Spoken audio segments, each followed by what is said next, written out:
Bienvenue au Dessous des bibliothécaires. Et si nous réchauffions des vieux plats, si nous parlions d'orgueil et préjugés? Oh, vraiment? On en soupe suffisamment de Tati Jane. C'est quand même un roman qui traverse des âges sans frémir. Il est tellement populaire qu'il y a des mèmes qui tournent sur les réseaux. Oui, Elisabeth, Monsieur Darcy, trop beau, trop romantique. Oui, mais c'est vraiment utile de parler de ça? Peut-être bien, parce que s'il y a une histoire d'amour complexe et inspirante, c'est bien la leur. Avec une personne féminin qui en a. Il y en a? Mais on peut dire ce genre de truc? Prenez votre meilleur destrier. Traverser l'Angleterre. Jouer du piano et de la couture? Trouver une baraque? Et pénétrer dans un monde disparu. Premier argument, les personnages. Alors là, attention, on est quand même avec des gros richousses. Du genre une maison secondaire avec domestique, une vie à Londres et mesdames qui attendent les balles. Oui, c'est pas vraiment la fable populaire. hein. Mais le personnage central d'Elizabeth est remarquable. Elle ose refuser des prétendants riches et influents. Elle s'oppose à la vie de sa mère et joue les rebelles. Pendant un moment, elle s'éprend quand même du sale type, profiteur et bellâtre. Justement, elle non plus n'est pas sans défaut. Et l'étrange relation de répulsion de Monsieur Darcy pousse toujours plus loin la lecture. Qu'est-ce qui pourrait l'attirer chez cet homme fortuné, arrogant, sûr de lui et goujat?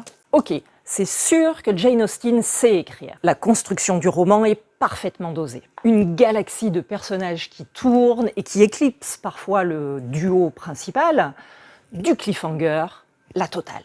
Il y a toute une comédie humaine qui remplit quand même des centaines de pages. Avec le cousin héritier de la fortune familiale, servile et révulsant. Non mais la mère, la bêtise incarnée, bête que c'en est touchant. Les sœurs, une sérieuse, deux frivoles et un père imposant. La figure de Monsieur Bennet, obligé de déshériter ses filles, est un chef-d'œuvre de complexité, de bienveillance et d'honneur constant. Il y a quand même de la caricature, un peu exagérée. C'est vrai que la sœur de Monsieur Bingley ou Monsieur Bingley lui-même sont vraiment archétypaux. Ou encore la protectrice autoritaire qui désire tout régenter. Churchill, émerveillé par le roman, trouvait quand même que les gens n'avaient rien à faire. Deuxième argument, la romance. Alors pour le coup, c'est loin d'être simpliste. Et là, ça se pose en contre-exemple de tout le sentimentalisme qui imbibe le romantisme de notre époque. Le personnage de Darcy est difficile à comprendre. Il agit en homme de son temps et en cela, il est glaçant par moments. Mais Elizabeth, qui refuse toute proposition de mariage, quitte à subir l'opprobre de sa classe, fait petit à petit changer Darcy. Elle te lui met quand même le plus beau râteau de toute la littérature. Et c'est qu'il en redemanderait, le bougre. La force du récit, c'est d'être à la fois profondément ancré dans une époque et de camper malgré tout deux héros à contre-courant de ce temps. Et d'une sorte d'anti-héroïne. Là où les sœurs raffolent de mondanité, Elisabeth dédaigne le monde. La relation impossible entre la mère et la fille serait du pain béni pour tout psychanalyste. Elisabeth ne cherche pas à se marier, ni même à tomber amoureuse. Elle préfère laisser le temps faire les choses. Au final, Jane Austen rend vibrante une banale histoire de gros sous. Troisième argument, l'humour. Pride and Prejudice, c'est drôle.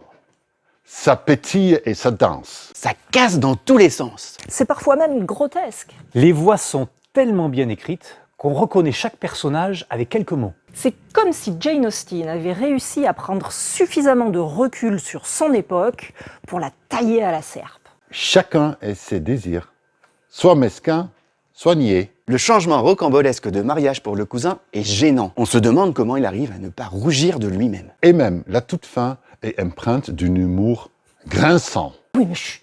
Bah, on se doute bien qu'ils finiront ensemble. Et c'est pour ça que c'est un chef-d'œuvre. On sait tout d'avance. On est dans un monde si loin du nôtre. On pourrait s'ennuyer ferme. Et pourtant, on ne lâche pas le livre du début à la fin. Si tu aimes cette vidéo, Tu t'abonnes? Tu likes? Un conseil tous les jeudis soirs à 19h.